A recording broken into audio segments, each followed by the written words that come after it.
Cody Rhodes is still the undisputed WWE champion. We have a new women's world champion. All that and more as WrestleMania 42 night one wrapped up last night. Let's break it all down. What does this mean? What was the spectacle of WrestleMania? Did it feel like WrestleMania? We're going to talk about all that and more today on this special Sunday, April 19th. 2026 edition of Brandon's World. As always, we are in collaboration with the one, the only Voltage Live, and my social media links are in the description below. Obviously, night one, the biggest takeaway I think for most people that they did not enjoy this show. The most I've seen most people give this show is what I would give it, which is about a 5.5, 6 out of 10. I did not think it was the greatest WrestleMania ever. It did sort of feel like an advertiser for night two. I did feel that going in. I said I would have had Oba and Brock Lesnar on night one. I would have split that away from Roman Reigns and CM Punk because I felt like those were the two biggest matches on the card.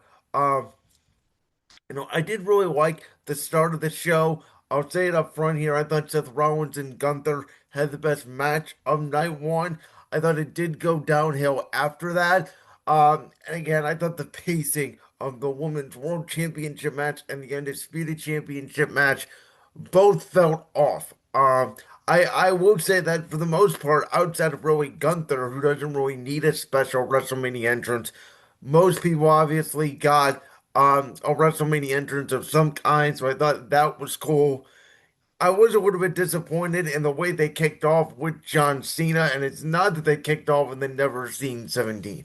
It was Cena acknowledging, obviously, that this road to WrestleMania was one of the bumpiest of all time. He early on acknowledged the people that were there, which was obviously a big discourse in the entire storyline for the Undisputed WWE Championship match. But, I thought we were going to get a little bit of R-Truth, maybe a little bit of Dan Ausen to kick off night one, have a fun little segment there. And nobody, outside of Bianca Belair, which we'll get to later in the night, really interacted with Cena at all, which I found really an interesting decision. But we knew how the night was going to kick off. We had the influencers and Austin Theory against the Usos and LA Knight. I will say, the Usos came down for the crowd. They went a lot shorter route than Jey Uso did last year when he kicked off night one of WrestleMania when he defeated Gunther for the World Heavyweight Championship. And I'm glad, the way they set that up.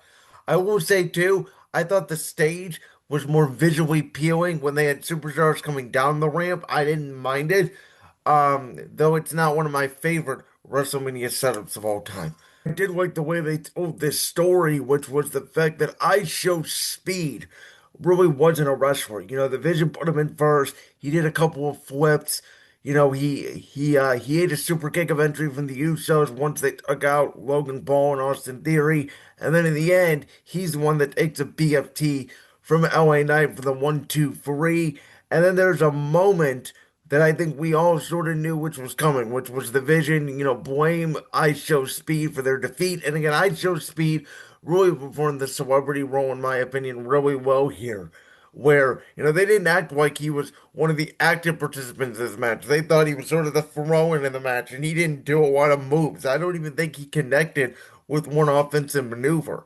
But you had the Usos and LA Knight save I Show Speed from the attack, and then I Show Speed does the dive off the ring post for the announce table already, which might be the record for how quick an announce table was broken in WrestleMania history, as Logan Paul got planted through. Looked like a nasty bump. Shout out to I Show Speed for doing that, and a great way to connect to the ESPN2 audience.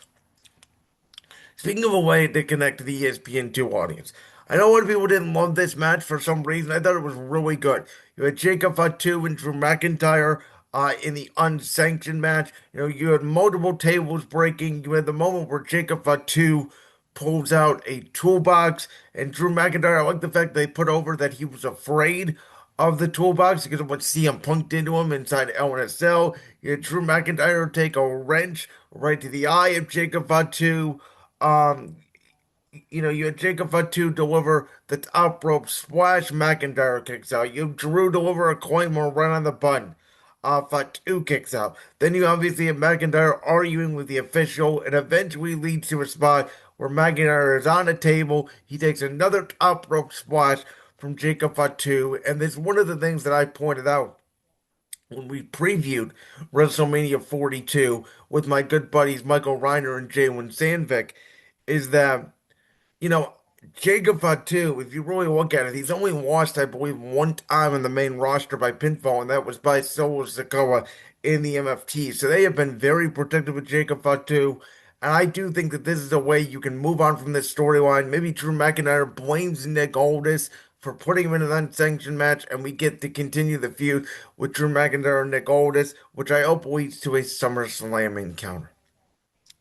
Then, the rumors have been rampant online really ever since Friday. They picked up yesterday that Nikki Bella was not going to be able to compete, and that Paige, formerly obviously Saraya in AEW, was going to return to the WWE ring for the first time in 8 years and replace Nikki Bella. And I thought if that was true, they're going to have Paige and Brie Bella win the women's tag team titles. You guys know I was obviously looking forward to Bayley and Lyra Valkyria potentially winning the titles, fulfilling that year-long destiny arc. But now that you have Paige involved, I thought it made perfect sense.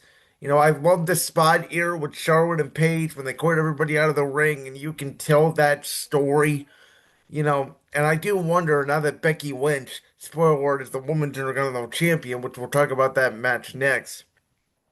If Becky were to drop it to an NXT talent, could you potentially one day run back PCB and tell that story between Becky, Paige, and Charlotte? Obviously, the history with Paige and AJ Lee is still there, though AJ Lee said she's going away a little bit. Maybe you put Paige and AJ Lee in a tag team eventually, and those two go for the Women's Tag Team Championship. So there's a lot of story there. I am a little worried here that, they're going to run the same thing they did last year with Becky Lynch, Lyra Valkyria, and Bayley. And then eventually Nikki Bella is going to get jealous of Brie and Paige. She's going to attack Paige. Or, even the Bellas and Paige could be in the middle. Or they're going to run some sort of story there eventually when Nikki Bella gets cleared. But this was a great moment. Paige obviously got a massive reception. She, to be honest with you, might have gotten the pop of the night. And I think it's really cool that, here at WrestleMania, and again, there are fans on the internet. I think WWE is acknowledging the fact that there are fans on the internet and fans think they're smarter than everyone. Uh, but that the fans somewhat even knew that Paige was going to come back, and that was a hell of a moment. I thought Nia Jackson, Last Legend, had their spots of dominance. Bayley and Lyra Valkyria obviously had their moment. There was a spot for Lyra, which I thought was really cool, where she had Paige up in the Nightwing, and it is really, I think a preview of what could be to come, where you have Paige taking on a generation of WWE female superstars. She has not been in the ring yet, so I thought it was really good, fast paced. Obviously, Alexa Bliss is distracted by Nikki Bella taking out Charlotte with a crutch, and you hear Charlotte say, "Oh shit," when she takes that crutch shot. And then eventually leads to obviously Paige getting the knees up, hitting the rampage on Alexa Bliss, who was in WWE when Paige first retired the first time, but I don't remember if they've ever gone one on one. Rampage, one, two, three. And again, we'll see though how long Paige and Brie Bella keep those championships. Then we get Becky Lynch and AJ Lee. And I've said from the start that to cultivate a feud, I was very curious how they were going to do this. Because, Becky Lynch had tapped out AJ Lee 3 times with the Black Widow. And I do like the fact they told the story with Jessica Fast Count Carr, as Becky Lynch would say, the official in this match. She's been a part of this Becky Lynch Intercontinental Championship run as a feud, and Becky Lynch blaming her for even losing to Maxine Dupree the Women's Intercontinental Championship. And again, I thought this could have been an I Quit match, some sort of submission stipulation. Both these women have submission moves, but Becky didn't even go for a disarmer in this match. I thought very on, it looked like a fight. It was very discombobulated. The match really picked up though when Becky started shoving Jessica Carr, and Jessica Carr ended up shoving her back. It really got the crowd back into this one. Becky goes to swing on Jessica Carr, and she gets caught by AJ Lee in a manhandle slam. You have the 1, 2, 3. Um, and obviously Becky once kicks out at 2. Then you have the moment of AJ Lee having the Black Widow finally walked in on Becky Lynch this time, though. And I do like the fact that Becky, is sort of acknowledging that she's been in the Black Widow so many times now, she's used to the pain. She gets the ropes. She drags Jessica out of the corner. AJ Lee tries to strike. Becky Lynch pulls Jessica Carr in the way so she doesn't see that Becky once again exposes the turnbuckle like she did earlier in the match. Bam, AJ Lee's face goes off it. Manhandle slam. You protect AJ Lee. Becky Lynch gets her championship back 1, 2, 3. And I do think, again, maybe Becky Lynch loses it to an NXT call up, maybe a Sol Ruka or something like that on the Raw after WrestleMania. I think that'd be really cool. If she does hold the Women's Intercontinental Championship past the Raw after WrestleMania, I don't see it happening for long. This is Becky's what? Third reign with the Intercontinental Championship, and she's done a great job with it. But I also feel like she's worked with a lot of the women on the roster already for that championship. Then we had what I said was the match of the night, obviously between Seth Rollins and Gunther. And again, I love the fact that it's Gunther. He doesn't need a special WrestleMania entrance because he doesn't get the pyro. He doesn't get the flair of WrestleMania, right? He's just here to beat the ass of the Visionary. And Seth Rollins comes down to the ring and they're already fighting. And, the bell hasn't even rang and they're taking it to each other.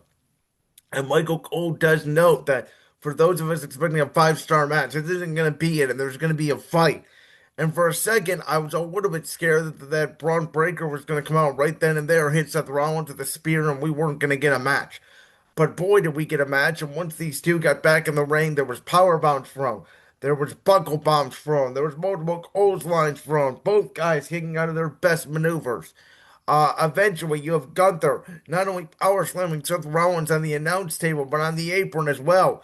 And you have Rollins hitting a pedigree the second of the match on Gunther. He hit one in the ring after he was locked in a jackknife cover, able to bridge out and hit a pedigree. Then he hits a pedigree on the announce table. He hits a stomp on Gunther. And I do like the fact that as Gunther was down, out comes Braun Breaker, who I said beforehand, I didn't think you needed Braun Breaker in this contest. I thought you could have told the story of Gunther defeating Seth Rollins on his own, and now obviously Paul Heyman owes him a favor. But Braun Breaker comes back, delivers the spear, and obviously Gunther doesn't care. He doesn't care about the fact, and I think that is the one important note. Yes, Gunther may have been down, but he does not care about the fact that Braun Breaker speared the Visionary. All he cares about is the victory. So after the spear, Rollins gets back in the ring, sleeper rolled by Gunther, the second of the matchup, and Gunther again makes Seth Rollins tap out. The one thing they have done since Gunther retired John Cena, and obviously retired AJ Styles at the Royal Rumble, is they've really made his sweeper old submission devastating. It's been more of his finish than the power bomb per se.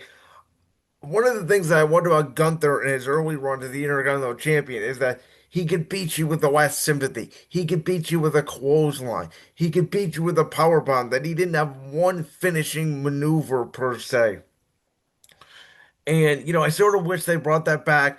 Though I get it, you're going to protect Seth Rollins. It's his first match back since Crown Jewel of 2025, all the way back in Australia in October, when he did get that shoulder injury, when he faced Cody Rhodes in that champion versus champion match for the Crown Jewel title. Um, but then after Gunther wins, we see Braun Breaker still on the stage, and he does the massive rundown, a massive WrestleMania moment where he spears Seth Rollins, and he almost misses him. And then we see Paul Heyman embracing the next big thing, if you will, though that guy is Opa Femi, in my opinion, in Braun Breaker. And what's really interesting here to me is that, obviously Paul Heyman's going to come out to the ring tonight with Brock Lesnar. I do anticipate Opa Femi defeating Brock Lesnar. Well, now that Braun Breaker's back, yeah, Bronson Reed's not there, But the new vision, if you will, Braun Breaker, Austin Theory, Logan Paul, are all back together. And, if Brock Lesnar loses to Obafemi, is there going to be pressure from the vision to drop that loser, quote unquote, Brock Lesnar? And do we get an eventual feud with Brock Lesnar and Braun Breaker? Does Lesnar decide that he wants to put Braun Breaker over on the way out? Obviously, I think we all know at this point the Gunther match is coming. Um, and again, if WWE felt like, hey, let's move the Breaker Rollins program post WrestleMania, I get it. You know, the Raw after WrestleMania a year ago, the vision is formed with Seth Rollins, Braun Breaker, and Paul Heyman standing tall over Roman Reigns and CM Punk. 1 year later, is it possible that, Breaker and Rollins are fighting on the Raw after WrestleMania? I think that's a really cool year-long storyline, even if though both guys have been injured for the majority parts of the year. So, a lot of interesting moving parts there. Then we got Liv Morgan, Stephanie Valkyrie for the Women's World Championship, and Liv Morgan comes out to her new theme song, which she sings herself, In Trouble. She's got all the guys dancing. It's a very Attitude Era-esque throwback entrance, which I found very interesting for Liv, and I think it got over well. Stephanie Valkyrie has all the roses coming down as she enters with over 200 days as the Women's World Champion, which outside of a little feud with Raquel Rodriguez, and she obviously defeats Io Sky at WrestlePalooza to win the title. She defeats Tiffany Stratton at Crown Jewel to become the Crown Jewel champion. Not a lot of memorable things she did with that championship in 200 days. And I, for one, must say that I'm glad Liv Morgan won. I know there's a lot of complaints about the match type. And listen, initially, the Judgment Day does not come down with her. But it's very clear early on that Roxanne Perez and Raquel Rodriguez, the numbers game is there. You're at a moment where Stephanie Valkyrie kicked out of an oblivion, which I don't remember anybody really kicking out of. Stephanie then it's live with an oblivion, and obviously, as we know in professional wrestling, you steal someone's finisher, you're not going to typically beat them with that finisher. So Liv kicks out. She rolls the outside, and I thought this was a nice touch. I didn't see initially on the replay, but Raquel Rodriguez does shove Liv Morgan out of the way as she and Roxanne take the dive as Stephanie takes them both out. But Liv would roll Stephanie back in the ring. Oblivion, 1, 2, 3. And Liv Morgan, for the first time since losing the Women's World Championship on the Raw on Netflix debut to Rhea Ripley in January of 2025, can call herself the Women's World Champion and the Women's Royal Rumble winner, who Asuka won it that first year. She lost. Becky Lynch, obviously, year two, won it. Charlotte Flair, year three, won the NXT Women's Championship. Bianca Belair, year four, won the SmackDown Women's Championship. Ronda Rousey, year five, lost it to Charlotte Flair. Then she obviously wins it back at Backlash. Year six, Rhea Ripley wins it from Charlotte Flair in the SmackDown Women's Championship.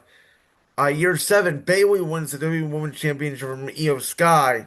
And then last year, you had year eight, Charlotte Flair losing it to Tiffany Stratton on the SmackDown Women's Championship side, which is really interesting.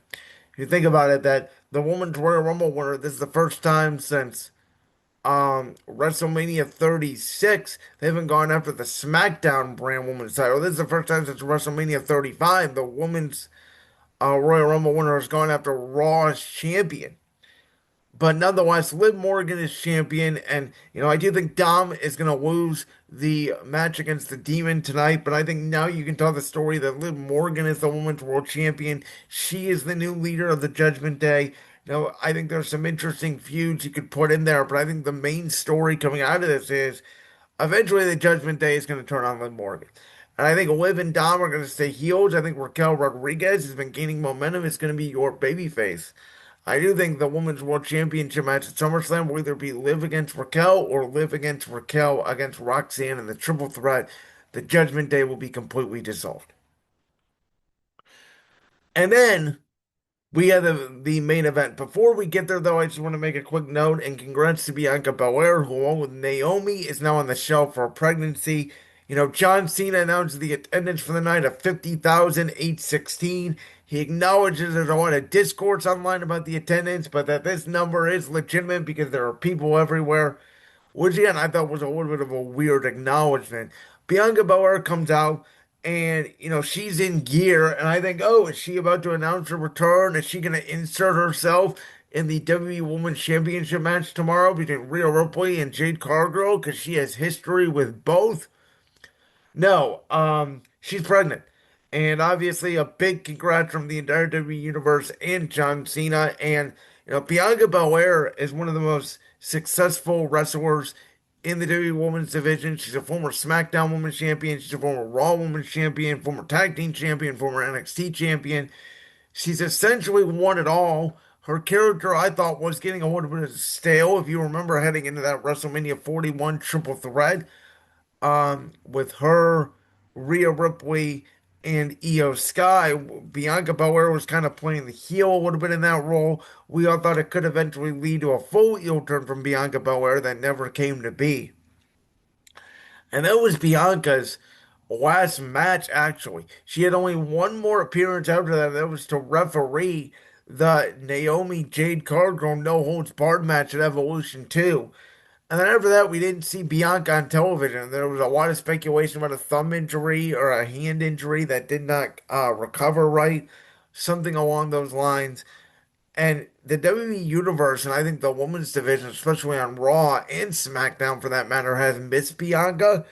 And now she's going to be out 2+ years from her return. So when that happens, I'll be very interested to see, obviously, the direction of her character because she'd be out for so long.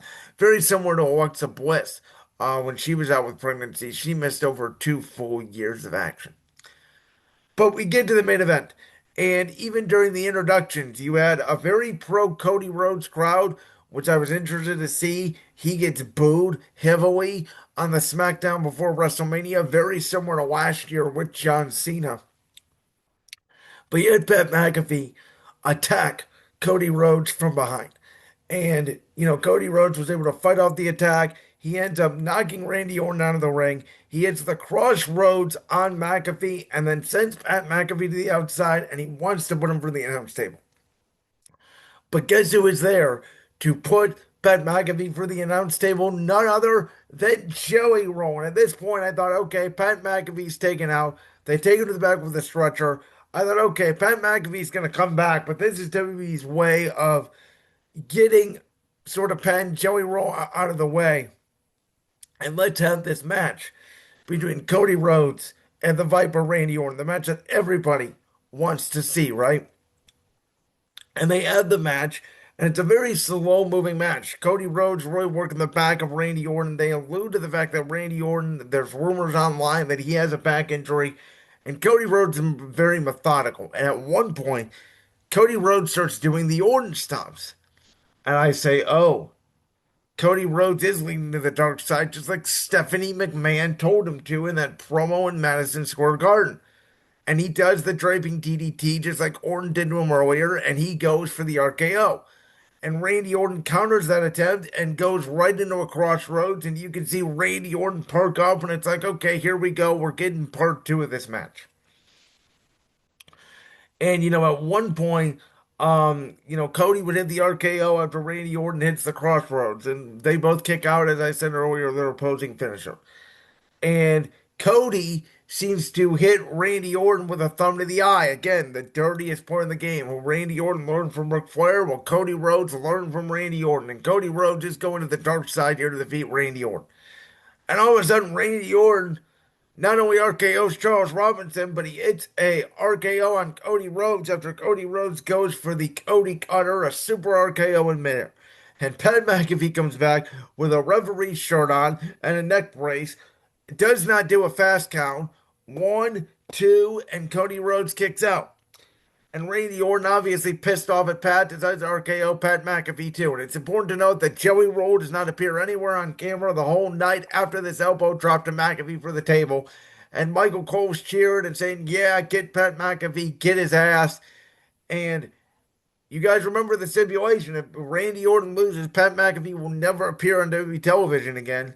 I think they can very easily do what they did with John Cena a year ago, which is Pat McAfee loses, he apologizes, he gets way over his head with Randy Orton, and Pat can come back and be the fun-loving guy and at the commentary table and yeet, and we can all forget this BS ever happened.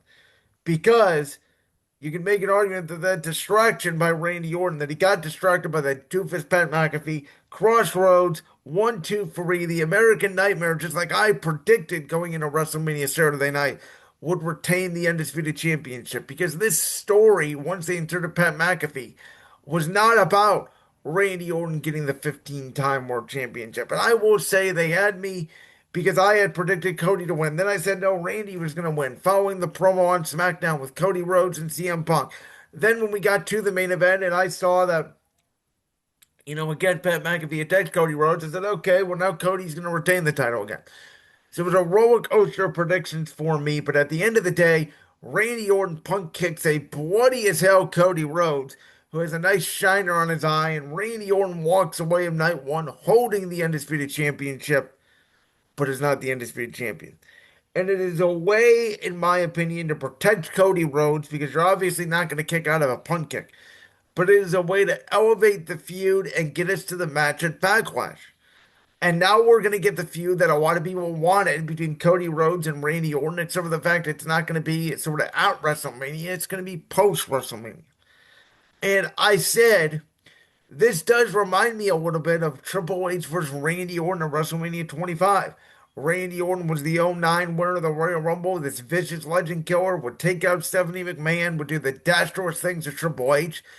But he lost in a not so great main event at WrestleMania 25 to end the show.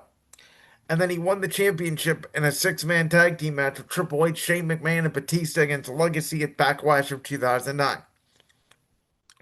That's what this sort of reminds me of. And I don't put it past Randy Orton to win the WWE Championship back at Backlash. As a matter of fact, in Tampa, Florida, I think it'd be a nice pop. I think it'd be a nice story. Last year, Randy Orton lose the Undisputed Championship match to John Cena. Well, this year, he's got the killer instinct, right? This time, he's able to put down the American Nightmare. And again, you could do a hot potato situation. Randy can win the title back. Cody can win the title back. Listen, there's a reason why John Cena is a 17-time world champion, why Randy Orton is a 14-time world champion, because sometimes they would get the championship, then they lose it, and then they get it back quickly. Every championship reign does not have to be this massive, long title reign. And so, in my opinion, that's what you could do. I understood the storytelling that they were going because Cody needed to go to the dark side to get to Randy. I know a lot of people are confused by it. And I've often said that WrestleMania should be the culmination of feuds, but sometimes it's the start of one. And this one certainly, in my opinion, feels the case. So I thought it was a good main event. I thought it was really slow at first. I thought the referee spot, and when Randy hit the crossroads on Cody, that's where I thought the match really picked up. But these were two guys, former friends, slugging it out, making each other bloody, and it was a very physical match. And it was the storytelling of the match, and necessarily wasn't the match itself. But I understand why this WrestleMania did not deliver. On paper, again, I said it wasn't going to be the greatest show. I was not in a Liv and Stephanie's feud for the Women's World Championship. The Randy Cody build was weird, obviously. I thought the show really did deliver until the Women's World Championship match. And then after that, I thought the whole show went downhill. There was a lot of time in between the Women's World Championship match and the bell ringing for the main event of Randy Orton and Cody Rhodes. I did like Cody Rhodes' entrance where they go back for the history of Cody, all the way to Legacy to coming back to WWE. But again, I thought you looked at these two nights and night two on paper. Brock and Oba, the six-man ladder match, Sammy and Shrek, which could lead us to a double turn, the return of the Demon, Rhea and Jade, and the main event, which should be cinema between Roman Reigns and CM Punk. And I said, oh, that's a full WrestleMania card. I said, night one didn't really have that, very similar to last year. So, we'll see. We'll obviously break down night two tomorrow. Coming out of night one, I thought we had a huge moment last year with Seth Rollins turning on Roman Reigns and CM Punk. I think this year, if you want to talk about the biggest moments from night one, it's Paige and Braun Breaker returning.